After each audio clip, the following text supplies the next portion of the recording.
to the Family Movie Night podcast, where we want to help your family have better conversations around the content you consume. My name is Nathan, and as always, I am joined by my good friend and colleague, partner in crime here at the Family Movie Night podcast, Mr. Donnie Dorsey. How you doing, Donnie? Howdy do. How y'all doing? Welcome. Howdy do. Howdy do. I felt that was. It was a very, very welcome greeting. I appreciate that. And of course, we're also joined in, as always, by the villain of the podcast, Mr. Sawyer Hewlett. How you doing? I'm doing good. I'm excited to talk about this movie. I think it'll be good. He's here to ruin our beauty pageant, which is, I mean, this podcast is nothing else other than a beauty pageant, of course. Yeah. And then, of course, we have our guest host today. You probably already have seen that at some point. The wonderful disciple of Jesus herself, Miss Heidi Cooper. How are you doing, Heidi? Great. Thank you so much for having me. When I started asking Heidi to do this, and you've already seen, she was on our In the Heights episode. She said, all you need to tell me is that Lin-Manuel Miranda is involved in the Heights and that Jennifer Aniston is involved, because you're a longtime Jennifer Aniston fan. Is that correct? I may have called her Jenny Annie. I think you did, but I wasn't comfortable with that. I felt gross saying it. So all the way back from the Friends days. That's right. Airings. That's right. Well, if you haven't already seen the title, we are reviewing the movie Dumplin, which is available on Netflix for you to watch. We'll talk a little bit more about that in a minute. But first, Donnie, tell us, what do we do on this podcast?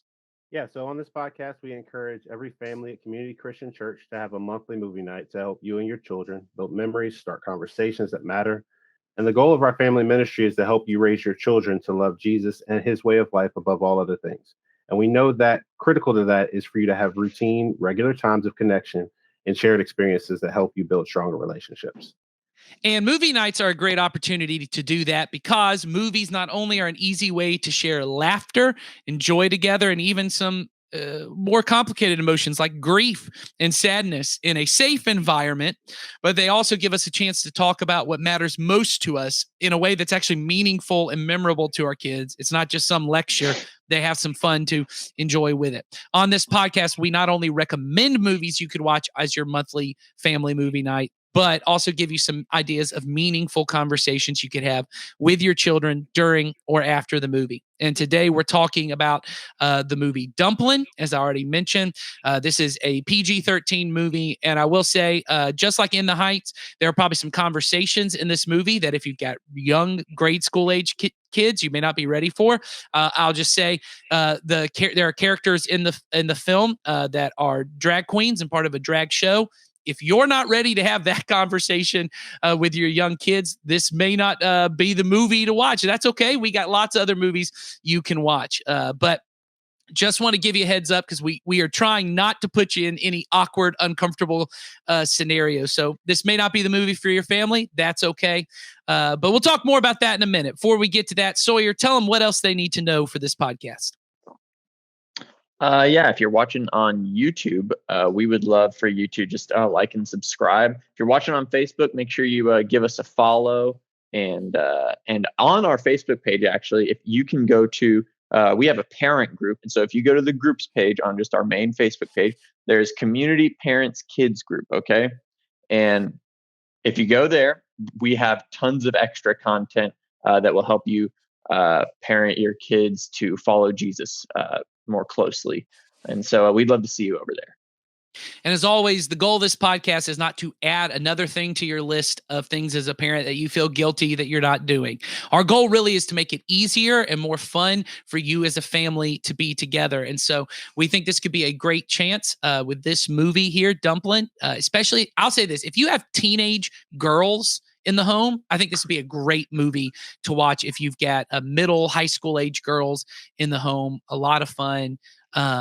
So we want to give you some good ideas for that. But let's just talk first before we even talk about how to have the conversations. What are our general thoughts about this movie? Is this the first time you watched this movie for this podcast? Let's start with Sawyer. Sawyer, how'd you enjoy this movie? I am definitely not the prime demo for this movie. And so I felt that vibe.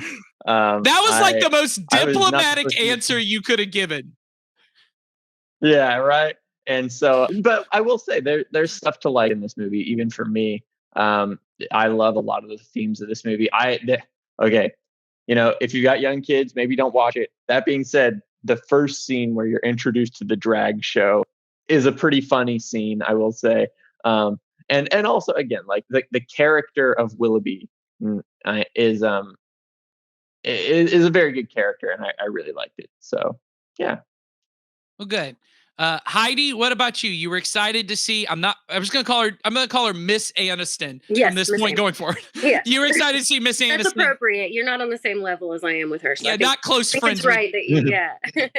Oh, thank you. No, yeah, I was super excited to see her, and I no matter what role she plays in this one, she kind of is the antagonist, and so I was.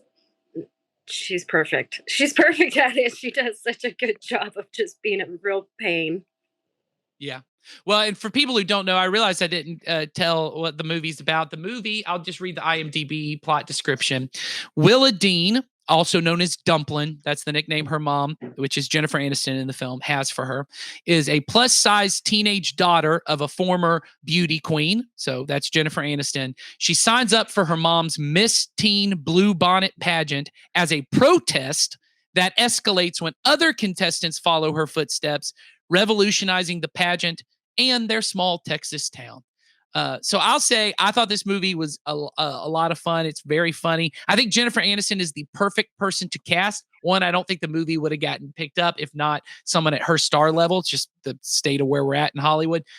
Not that I'm in Hollywood. I don't know why I said we're at in Hollywood, but where Hollywood is at the moment, they're not going to greenlight something like this without a big star. But Jennifer Aniston is probably the woman that at least women who grew up in the 80s, 90s looked to and either loved and admired for how just kind of, I'll just say stereotypically beautiful she is. I mean, just people or you absolutely hated and were jealous of because you thought, oh, she is just the kind of glamorous version of beauty. And so to cast her as the mother of this plus size daughter who has a lot of body image and insecurity issues, that already just the audience is already on that level because we're already like, ugh. How does anyone compete with Jennifer Aniston? I, as a dude, am like, how can I compete with Jennifer Aniston? So I thought the movie just Heidi said that you couldn't hear her, but I can't. So okay, Donnie, what did you think of the movie? Just enjoyment level. I mean, I think overall, like it's kind of cool to see Jennifer Aniston in this type of role because she's always kind of been the nice fan favorite, so to speak, and to see her take on this role was very good change. And I thought the dynamic between her and her daughter created a very good story to help, like, basically carry the story throughout because there were moments that they do such a good job of reminding you of why they feel the way they do, like especially Willa Dean with her feelings toward her mother, and you see that dynamic like slowly unravel. And so I thought it was a good movie. I think they did a good job with it. Well, and I think what the movie really does a good job of, and this is what we'll get into. One, Danielle McDonald, who plays Willa Dean, is just charismatic as all get out. I mean, just she drives the whole movie. I believe this is her first starring role, and that already is just a lot of pressure to put on a young actress. But she just carries the whole movie and is likable, even when the character isn't likable. You're rooting for her. You want her to win and to succeed and to figure it out. And anyway, so I think we're saying the movie's enjoyable, especially I think if you got teen daughters, because this movie really talks about our society's obsession with external beauty standards, which I think we can just all go out and say not everyone is going to meet. And I think what this movie gets to, which I think is great, is that they shouldn't even be standards in the first place. Like the idea that it's kind of arbitrary. We all pick Jennifer Aniston's body type as that is what beauty is. And everyone is just varying shades of Jennifer Aniston. Like you're either getting close or you're not at all. Like that all body types, every person has value and is beautiful regardless of whether they fit some kind of standard that what we know is culturally and historically has not always been the standard. It's just an arbitrary standard we picked as a society is this is what's beautiful and attractive and admirable. And the movie has other standards. And I think if you've got young girls, I'll just say this, if you're not aware of what's going on TikTok, I cannot imagine being, well, I can't imagine ever having been a teenage girl, but I can't imagine being a teenage girl in this society. Beauty standards have always been a thing, but TikTok, I believe, is really ramping that up in what girls are kind of having to feel like they have to emulate and act like, not just look, but sort of act and carry themselves in order to be beautiful and attractive or popular or whatever. I've got 4 girls all soon. I mean, in the next 5 to 10 years, going to be in middle and high school. And I think this movie does a good job of really kind of combating some of those issues. So let's get right into that. The central theme of this movie is body image. What body types are beautiful and attractive, and like we've said throughout the past 2 podcasts we've done, really we're trying to hit on why is it? I mean, this movie is subversive by its nature that it stars a plus size woman. I mean, we were talking about this before. There just aren't movies that don't put people who are heavier or plus size in as not the butt of a joke, but to put them as the star of the movie, the hero of the movie. That already is subversive, and it's a chance for us to talk to our kids. And I talked about to my kids of why is it we don't see a lot of movies with people with that who look like Willa Dean as the hero and the love interest? That I think that's a good place for us to start. So let's talk about this. Who wants to take on all body image issues right now? As a woman, I definitely have to speak up about body issues, and as a mom of a daughter, I think that no matter, what we teach our kids, there's so much more out there being taught, and we have to, we can't, I have known, young women who have the most godly and very supportive parents who teach what God wants their daughter to know about herself. But, that isn't always the message that the daughter is receiving or hearing. And we have to kind of meet our kids where they are. We have to be willing to have conversations and not just brush off, well, no, don't be silly, that you're fine or whatever, or you're not big, things like that. Like, we have to be willing to hear and validate the thoughts that our children and, young adult women are having with us, and kind of be open to what their perspective is, even if it's like, for me, I have a sister who's 11 years younger than me. She is, 115 pounds and taller than me. And we look a lot alike. And, we kind of have these jokes going, have been for a long time about how I'm overweight compared to her.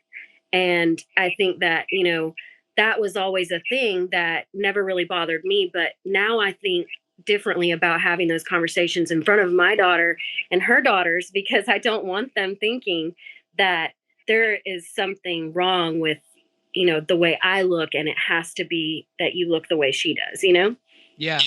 And even things I think for parents that we get ourselves in sometimes, and we think we're trying to be helpful, and we have these kind of phrases, moment on the lips, forever on the hips, those kind of things. I mean, even those kind of things, we see that a lot with Jennifer Aniston, really obsessing over diet, really says, and obviously we want our kids to be healthy. And I do think it's important that we teach our kids, to eat healthy and to live healthy. That's not this conversation, but there are lots of people who eat healthy and live healthy, but their body is never going to look exactly like a supermodel because that's not the way their body is built. And it's important for us to have honest, as you said. I think that's huge. So I'm not going to double down on anything Heidi said. I fully agree. Have honest conversations with your kids about where their worth and value is. Sawyer, you had something to say. What do you want to add to this? Yeah, kind of in going in that have conversations direction. Her whole arc is kind of how she needs to let people in. And I think a big thing that goes on with her body image issues, and I actually one thing that this movie did really well is communicate her struggle with her image is the thing.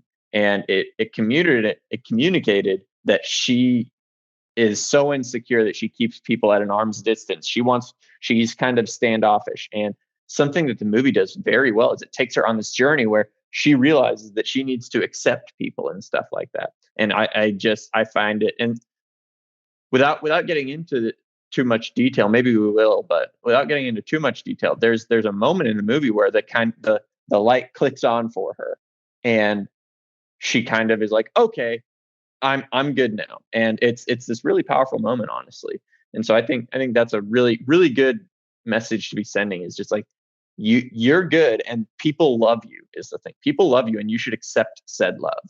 So Well, I think that's huge, and I think that gets to some of the things. And this is insecurity for anyone. Before I'm in my position now. I've been in a youth minister position for close to 10 years at our church, and just being with, and I'll say this is not just a woman thing. Men have same kind of body image stuff, and talking to young teen girls, young teen guys, who, I mean, I'll just say this, even based on beauty standards that shouldn't exist, these are beautiful young women, young men who have eating disorders or who have intense anxiety and depression over their body. And just, I mean, being a teenager, everything in your body's changing. It's already a hard enough time, but then you throw all this extreme body image stuff into it.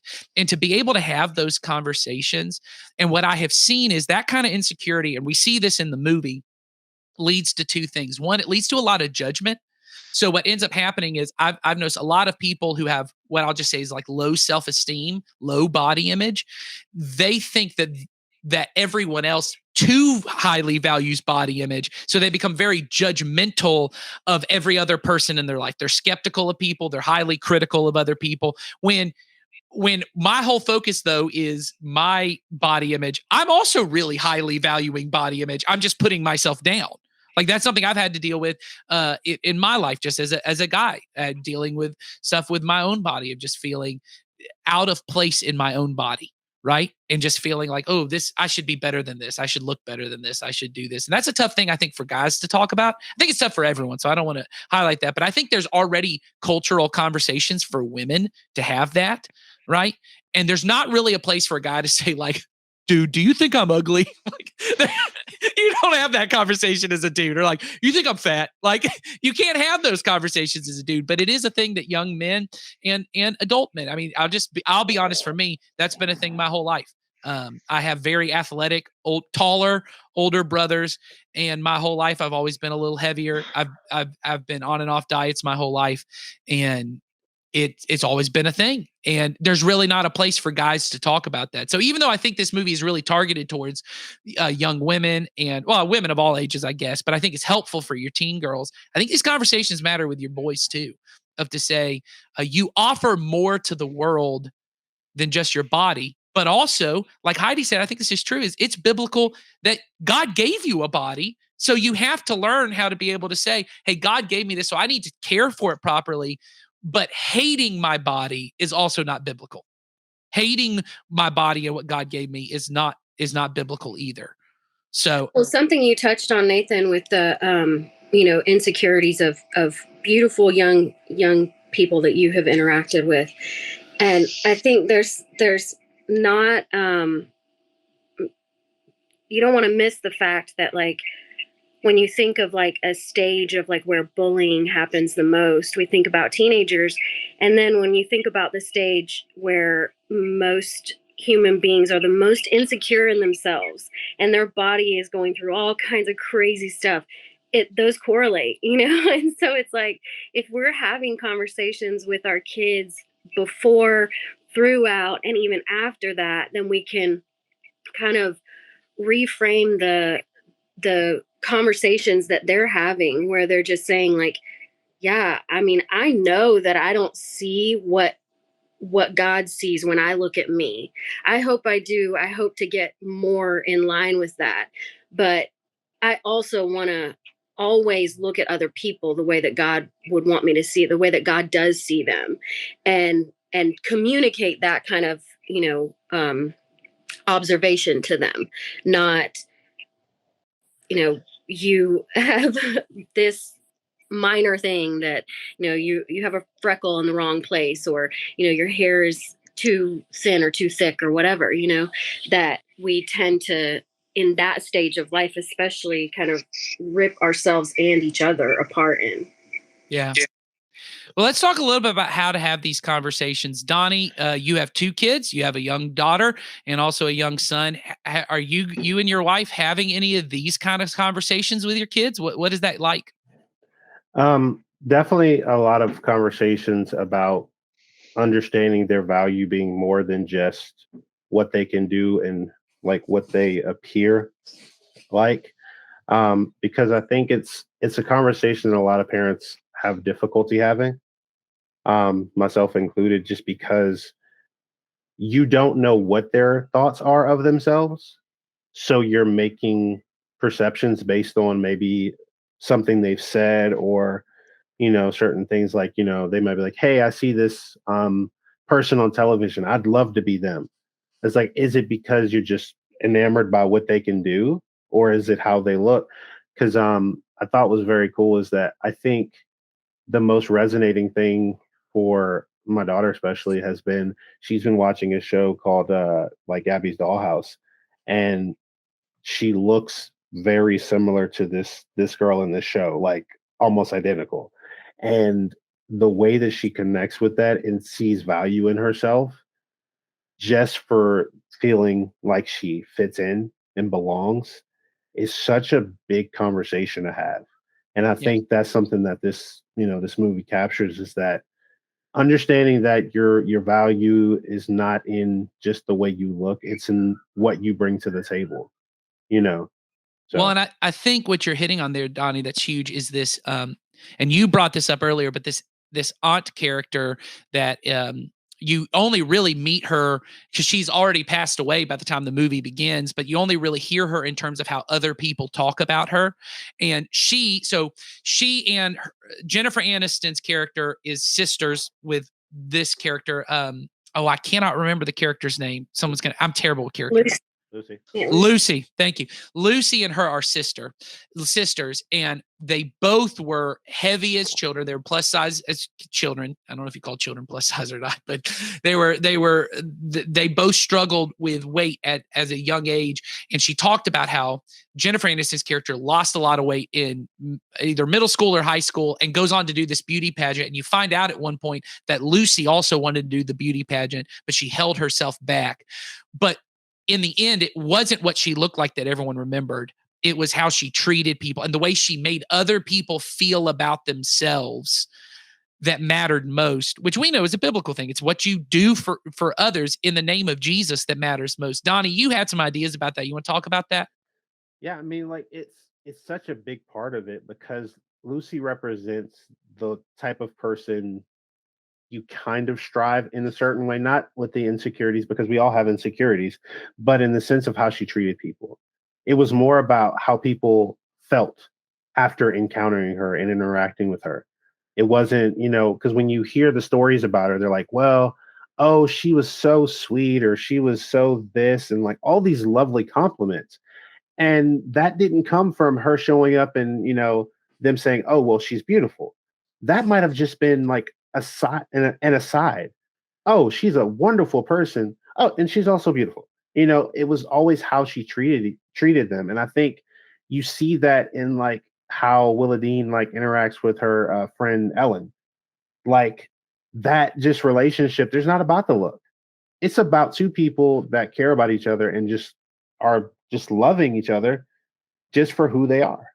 Well, and I think what you hit on there is huge and then you have Rosie, Jennifer Aniston's character, who is, like we said, just kind of beauty standard, the model of what it should be. But she's now getting to an age where those things are failing her. There's that scene where they're trying to zip up the dress and it won't zip. And, I mean, it's heartbreaking for her. And honestly, it's almost played, and I think a little bit for Willa Dean, she's like, ha! Like, you got yours. There's that little moment, but it's heartbreaking either for us. If you can see, she has put so much stock in how she looked. She doesn't even know who she is anymore. Mm-hmm. And that happens to so many of us that eventually, no matter how externally beautiful, we talked about this in the last podcast, eventually your body is not going to look like that no matter how much work you put in, because aging just naturally does that. We don't have a lot of beauty standards. We probably should of trying to help people understand being beautiful in old age and how that works. But she now doesn't know how to deal with that. And it's really Lucy, kind of this memory of Lucy, of finding out she was this warm and loving and attractive person with all of those insecurities. She found a way to still be that person with all those insecurities. And Jennifer Aniston has to learn that, but Willadine has to learn it too, because what we see, and Sawyer wanted to hit on this, but I think it's huge, is Willadine becomes a person because of her insecurities. She isn't necessarily a warm and inviting person all the time. She's very judgmental and bitter. She has a hard shell. She won't let people in. All the things she loves about Lucy, she's not emulating because of her insecurities, right? Sawyer, why don't you talk a little bit about that? Yeah, and so the movie does a really effective job at showing Lucy that Lucy was awesome is the thing. Part of the reason why they go to in this podcast, the infamous drag show scene, part of the reason they go there is because they find out that Lucy went there. And then they find out that Lucy is this legend just for being there and loving people there. And so that's one of those light bulb moments for Willadine where she's like, oh, maybe I'm not doing this right and stuff like that. And so watching Willadine go on this journey of realizing how valuable loving other people is, and how it builds bridges where bridges don't seem possible, because by the end of the movie, even her and her mom have rebuilt a bridge between each other. And it's a really effective way to show that, where it's like, hey, there's this legend, okay, and you have been trying to emulate it in that legend and you've failed. But then she just starts absorbing like the actual settings that her aunt was in and starts becoming like her aunt is the thing. And so it's a really, really good lesson. Well, and I think what you really see in that is that, like you said, she's learning how to open up. And that I think this is a conversation around body image and insecurity and all those things to talk to our kids about. Is and I'm not saying we shouldn't try and be like active and like trying to get all body types on screen and all body. I'm not even saying that, but we as parents can't wait until that day comes where every body is beautiful to have these conversations, because what ultimately we have to do is, and I've had these conversations with my kids before too, because even at this young age, just as girls, they're already jealous. I mean, every woman I know who has straight hair wishes she had curly hair. Every woman I know who has curly hair wishes she had, like, it's whatever I've got, I don't want. I wish I had something else. And the conversation I regularly have with my kids is, you can hate your body if you want to. That's a choice you can make. But you cannot love other people effectively from a basis of hate. Hate never leads to love. And so if you're spending all your time saying, God, I'm mad at you because you didn't make me the way I think I should be, you didn't give me the body or the image that I feel like I should have, you can hate yourself and hate your body, but God did give you this body. This is where you're at. And if you're going to love other people, Jesus says you love your neighbor as you love yourself. That you love comes from a basis of love. So you have to accept God's love to you so that you can love others. Nobody fully loves everyone.